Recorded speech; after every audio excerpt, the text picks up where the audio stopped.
वो एक तरीके से हम ये समझते हैं यूज टू, क्योंकि जब उनको हमारी ज़रूरत होती है, वोट की ज़रूरत होती है, हमारे सहयोग की ज़रूरत होती है, तो वो हम हैं। उसके बाद दूरों दूरों तक आप देखेंगे कि कांग्रेस ने भी और जितनी भी पार्टियां इस देश स्थापित जिन्होंने अपनी सरकार बनाई है, उन्होंने खास करके मैं एक वर्ग के लिए नहीं कहूँगा बल्कि पूरे पिछड़े वर्ग की तरफ किसी ने भी दृष्टि नहीं डाली और हमें इस साथियों नमस्कार, मैं हूं मनोज अंतानी और आज मेरे साथ एक ख़ास मेहमान और कुछ सामाजिक चर्चा जो वर्तमान में चल रही हैं उसको लेकर जुड़े हैं। सुरेश राम चौहान है मेरे साथ, 5S फाउंडेशन से हैं जो पूरे देश के अंदर एक संगठन चलता है। सुरेश जी, पहले तो आपका धन्यवाद कि आपने हमारे चैनल के लिए अपना समय निकाला। थैंक यू, धन्यवाद। नमो बुद्धाय, जय भीम। सुरेश जी, वर्तमान में जिस तरीके से कुठाराघात संसद की तरफ से हो या राजनेताओं की तरफ से हो और अब तो सीधा सुप्रीम कोर्ट से भी कुठाराघात समाज के समसामयिक विषयों पर हो रहा है, इस पर आपकी क्या टिप्पणी है सर? मनोज जी, बहुत ही संवेदनशील प्रश्न किया आपने और आज जो स्थिति है निश्चित तौर से ये बहुत ही गंभीर विषय है पूरे देश के लिए और ख़ास करके बहुजन समाज के लिए। जो निर्णय सुप्रीम कोर्ट द्वारा जो लिया गया है इसमें मैं विशेष बहुत ज़्यादा टिप्पणी नहीं कर पाऊँगा क्योंकि अभी भी उस निर्णय का जो जजमेंट है वो जजमेंट की कॉपी हमने उस पर अध्ययन नहीं किया है और अध्ययन करने के बाद उसके अंतिम निष्कर्ष पे पहुँचेंगे कि आखिर कितना नुकसान है इस देश के बहुजनों को और कितना लाभ है। रही हिंदू राष्ट्र की बात, तो मैं नहीं समझता इस देश की एक पार्टी ही हिंदू है। इस देश में 135 करोड़ में लगभग 80% लोग भी हिंदू फिलॉसफी पे विश्वास रखते हैं। तो ये कहना कि हिंदू है, ये हिंदू कुछ नहीं है, ये तो एक पॉलिटिकल एजेंडा है और जिसको हमें समझना होगा। और सबसे बड़ी बात मैं आपको बताऊं कि लोग हिंदू कहते हैं। हिंदू नामक शब्द ना तो हमारे किसी ग्रंथ में है, जो हिंदू गीता है, चारों वर्णों में कहीं नहीं है। और सुप्रीम कोर्ट ने भी 2016 में जस्टिस बीरेन गुप्ता के अध्यक्षता में इस पे अंकुश लगा दिया है कि हिंदू शब्द नामक कुछ नहीं है और आप पब्लिकली हिंदू नहीं कह सकते। इसलिए जो हिंदू कहते हैं वो भी हिंदू नहीं कहते, वो भी अपने आप को कहीं भी अगर उनको कहना हो तो वो सनातन धर्म कहते हैं। वो हिंदू से सनातनी पे फिसल गए हैं। तो हिंदू ये कुछ नहीं, ये फंडा है। इससे ऐसे मैं समझता हूँ कि इस भ्रम में हम लोगों को नहीं पड़ना है क्योंकि हमने बाबा साहेब के उस सपनों को, उस मिशन को कामयाब बनाना है। अगर हम इस भ्रम में फंस गए तो शायद वो सपना वो कामयाब नहीं हो पाएगा कभी भी। लेकिन सुप्रीम कोर्ट के टिप्पणी के बाद देश के प्रधानमंत्री ने कहा है कि हम इस वर्गीकरण को आगे नहीं बढ़ाएंगे, इसको जैसे का तैसे रखेंगे। देखिए, देश के प्रधानमंत्री ने क्या कहा मैं नहीं जानता, लेकिन देश के प्रधानमंत्री ने अपनी राय दी होगी। और क्योंकि सुप्रीम कोर्ट जो उच्च न्यायालय है, नहीं 100 से ज़्यादा सांसद वहाँ पहुँचे हैं, उन्होंने ज्ञापन दिया है, ज्ञापन को लेने के बाद प्रधानमंत्री ने टिप्पणी दी है। हाँ, बिल्कुल सही है। मुझे तो बड़ा कष्ट होता है, ये बिल्कुल सही है कि वो पहुँचे हैं और इस पर हर एक की अपनी अपनी विचारधारा है, अपनी अपनी राय। लेकिन एक चीज़ मैं आपसे कहना चाहूँगा मनोज जी, आप देखिए इस देश के जब से ये देश आज़ाद हुआ है और देश का फंडामेंटल राइट्स जब से देश में लागू हुआ है तब से आप देखें इस देश में कई ऐसी चीज़ें हैं जो बहुत गंभीर विषय हैं और ख़ास करके जो गंभीर विषय है वो है शिक्षा का, एजुकेशन। जिस समाज को एजुकेशन की सबसे ज़्यादा आवश्यकता है, जिस समाज को शिक्षा की सबसे ज़्यादा ज़रूरत है, वो समाज आज भी 95% इस समाज के लोग आज भी शिक्षा से वंचित हैं। क्यों? लाखों सरकारी स्कूल बंद कर दिए गए हैं, उसकी तरफ समाज की चिंता नहीं है। नहीं, मैं तो ये आप देखें कि एक आंकड़ा हमने मांगा था सरकार से। हमने कहा था कि नए विद्यालय जो है पूरे देश में कितने खोले गए सरकारी विद्यालय, तो बड़े चौंकाने वाले उनके तरफ से जो तथ्य आए हैं, उन्होंने कहा कि खोले तो नहीं गए बल्कि 1,75,000 विद्यालय बंद कर दिए गए। जिस देश में विद्यालय बंद रहे हों, जिस देश में शिक्षा संस्थानें बंद हो रही हों, उस देश का विकास कैसे हो सकता है?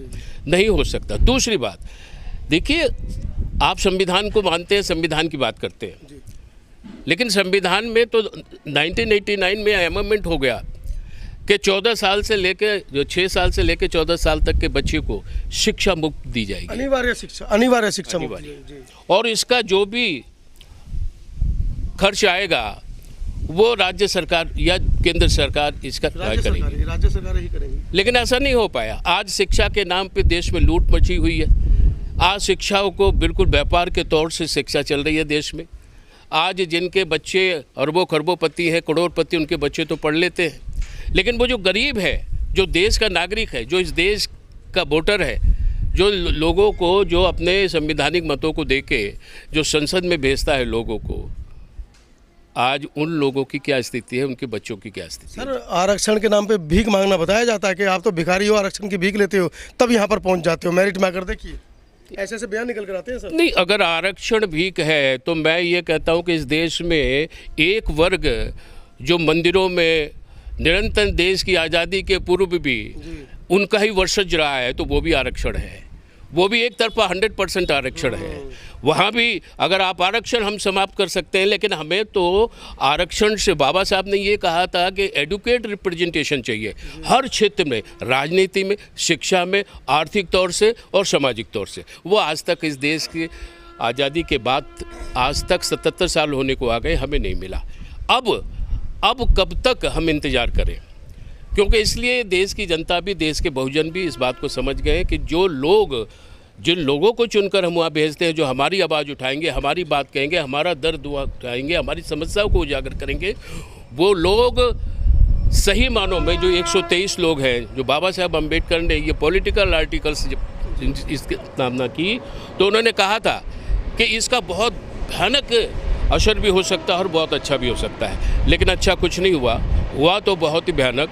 और ये हुआ कि वो 123 के 23 MP आज भी कोई भी बाबा साहब का नहीं है, ये सारे के सारे लोग पॉलिटिकल पार्टियों के हैं। और जिस दिन ये बाबा साहब के हो जाएंगे, मैं नहीं समझता कि हमारे अधिकारों को उसी के लिए डॉक्टर अम्बेडकर ने पॉलिटिकल रिजर्वेशन जो था वो 10 साल के लिए किया था कि क्योंकि ज़्यादा बढ़ेंगे तो फिर ये पार्टियों के हो जाएंगे, समाज के नहीं रहेंगे। हाँ, नहीं, अब तो हमें उसका भी विरोध करना होगा। हाँ, विरोध तो बिल्कुल करना होगा। और हमें मैं तो एक चीज़ कहता हूँ कि हम जो बहुजन के लोग हैं, जो भिन्न भिन्न पार्टियों से जो प्रत्याशी जीतते हैं, खास करके जो आरक्षण जो क्षेत्र है, जो रिजर्व कॉन्स्टिट्यूंसी है, हम अगर ये निर्णय ले लें कि हम जो भी पार्टी का व्यक्ति खड़ा है, हम पार्टी को वोट नहीं देंगे, व्यक्ति को देंगे, उस व्यक्ति को चिन्हित करेंगे कि आखिर ये व्यक्ति कौन है। जिस दिन ये मानसिकता हमारे अंदर आ जाएगी, मैं समझता हूँ सदन में बहुत अच्छे लोग पहुँचेंगे और उस दिन आरक्षण का सही जो निचोड़ है, बाबा साहब का वो जो मिशन है, वो जो कारवा है, वो बात पहुँचेगा। अच्छा सुरेश जी, एक बड़ा सवाल निकल कर आ रहा है, जैसे कि अभी SC/ST में वर्गीकरण की जो हमने शुरुआत की है चर्चा की, उस चर्चा को लेकर कुछ लोग बहुत खुश हैं और कुछ लोग इसको षड्यंत्र मान रहे हैं कि बाहरी जो आक्रांता जो देश में राज कर रहे हैं वर्तमान में, उनका षड्यंत्र मानने के ये समाज को तोड़ रहे हैं।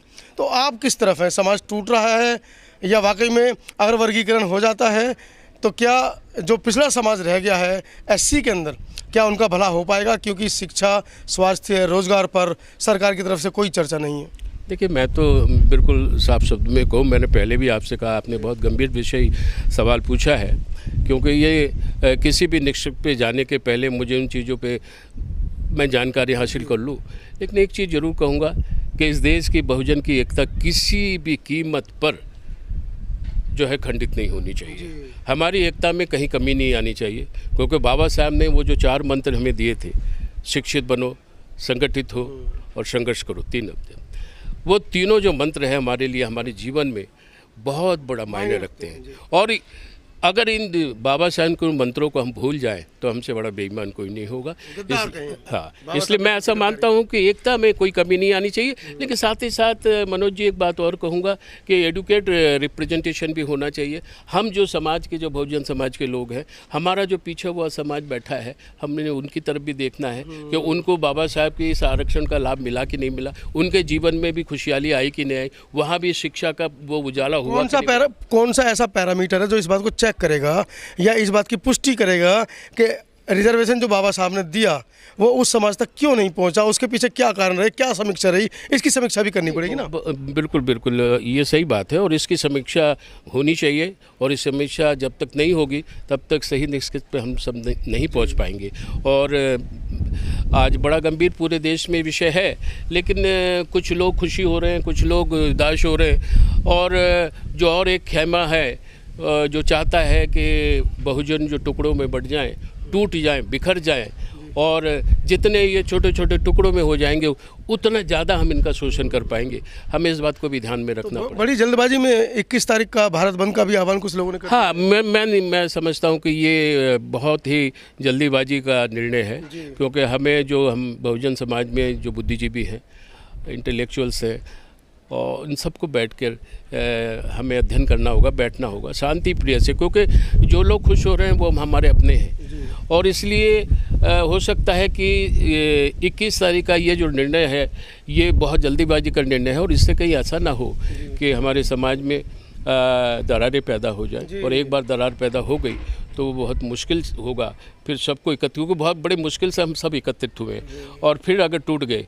तो शायद मनुवादी ताकतें फिर से हम पे हावी हो जाएंगी, और शायद आने वाले 50 या 60 या 100 साल में भी हम नहीं उभर पाएंगे। तो सूरज जी आपको ऐसा नहीं लगता जो स्थिति आज बनी है उस स्थिति को आज से 100 साल पूर्व या आज़ादी से पूर्व जो संविधान बाबा साहब लिख रहे थे वो इस स्थिति को भांप गए थे, इसीलिए उन्होंने तमाम जो पिछड़ा वर्ग है या जो वंचित वर्ग है उसको ऐसी कैटेगरी में डाल दिया, पूरी को सूचीबद्ध कर दिया।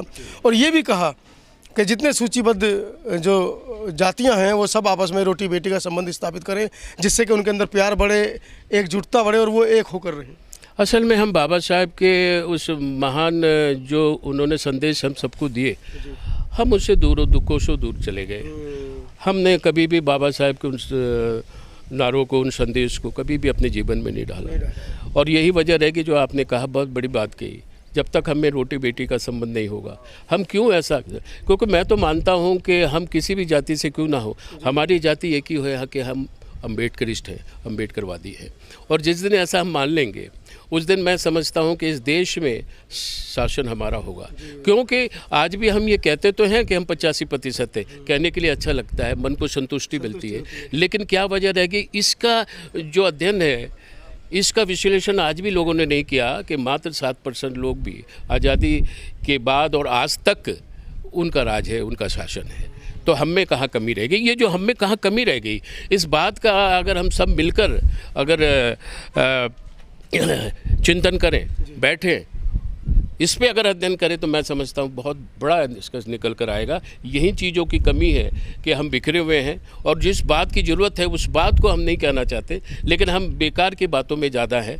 आज हमारे तो जो बहुजन लोग हैं वो भी मैं देखता हूँ लंबे लंबे टीके वगैरह लगा के पता नहीं क्या करके, जिस आदर्श के लिए सारा जीवन बाबा साहब अम्बेडकर ने हमें आज़ाद करने के लिए लड़ाई लड़ी, अपने 4 पुत्रों का बलिदान दिया, आज हम क्या कर रहे हैं, उन्हीं कुरीतियों को अपने जीवन में ढालकर घूम रहे हैं। तो ऐसे कैसे चल सकता है। तो चर्चा जब शुरू हुई तो दूर तक जाएगी। सुरेश जी, 75 साल कांग्रेस ने देश में राज किया, और जिस वर्ग विशेष का प्रतिनिधित्व यहाँ पर कर रहे हैं, जिसके लिए अलग से कोटे में कोटा की मांग की जा रही है, कांग्रेस ने कहा उस वर्ग के लिए 65 सालों के अंदर सिर्फ चतुर्थ क्लास तक सीमित कर दिया।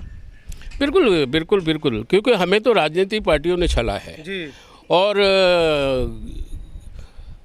वो एक तरीके से हम ये समझते हैं यूज टू, क्योंकि जब उनको हमारी ज़रूरत होती है, वोट की ज़रूरत होती है, हमारे सहयोग की ज़रूरत होती है, तो वो हम हैं। उसके बाद दूरों दूरों तक आप देखेंगे कि कांग्रेस ने भी और जितनी भी पार्टियां इस देश स्थापित जिन्होंने अपनी सरकार बनाई है, उन्होंने खास करके, मैं एक वर्ग के लिए नहीं कहूँगा बल्कि पूरे पिछड़े वर्ग की तरफ किसी ने भी दृष्टि नहीं डाली और हमें इस्तेमाल किया। लेकिन अब आज स्थिति थोड़ी बदली हुई है मनोज जी।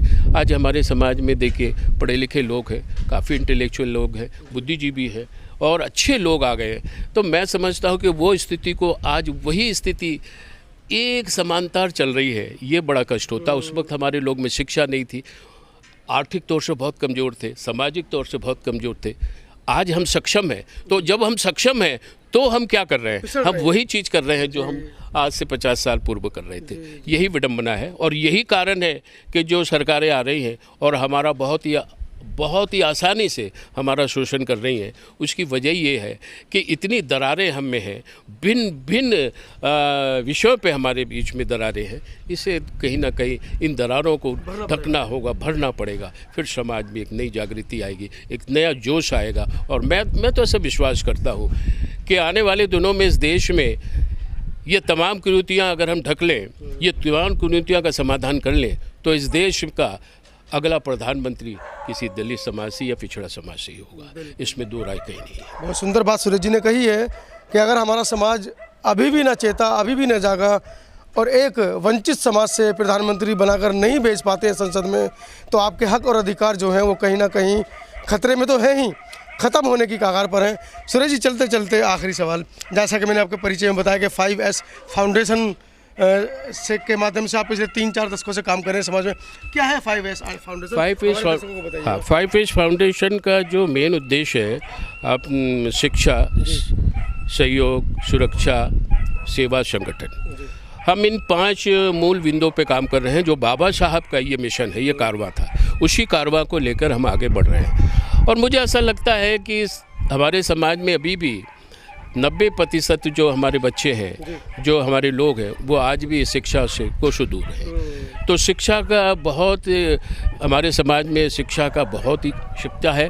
और हम सब मिलकर अगर हमारे समाज में शिक्षा का विकास या शिक्षा का एक, मैं कहता हूँ कि चारों तरफ शिक्षा की लहर आए, तो आने वाले दिनों में बहुत सी चीज़ें सुधर जाएंगी। क्योंकि सुधरती इस कारण भी नहीं है क्योंकि हमारे जो गाँव देहातों में, जो रिमोट एरिया में हमारे लोग रहते हैं, उतने ज़्यादा वो समझदार नहीं है। उन्हें अगर ये कह दिया जाएगा कि मुर्गे की एक टांग है, तो वो एक टांग पे विश्वास रखते हैं। जिस दिन वो शिक्षित हो जाएंगे तो ये जान लेंगे कि मुर्गे की एक टांग नहीं होती, 2 टांगें होती हैं। यही है शिक्षा का मूल मंत्र।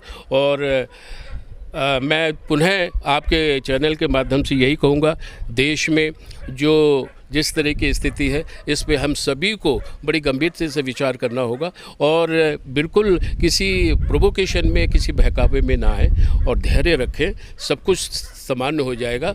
और मुझे पूरी उम्मीद है कि जो काले बादल आए हैं बहुजन समाज पे, वो छट जाएंगे और फिर से हम सब मिलकर बाबा साहब के उस मिशन को, उस कारवां को, उस रथ को सब मिलकर आगे बढ़ाएंगे, ऐसा मेरा मानना है। तो आप सुरेश रामचंदेल, तो आप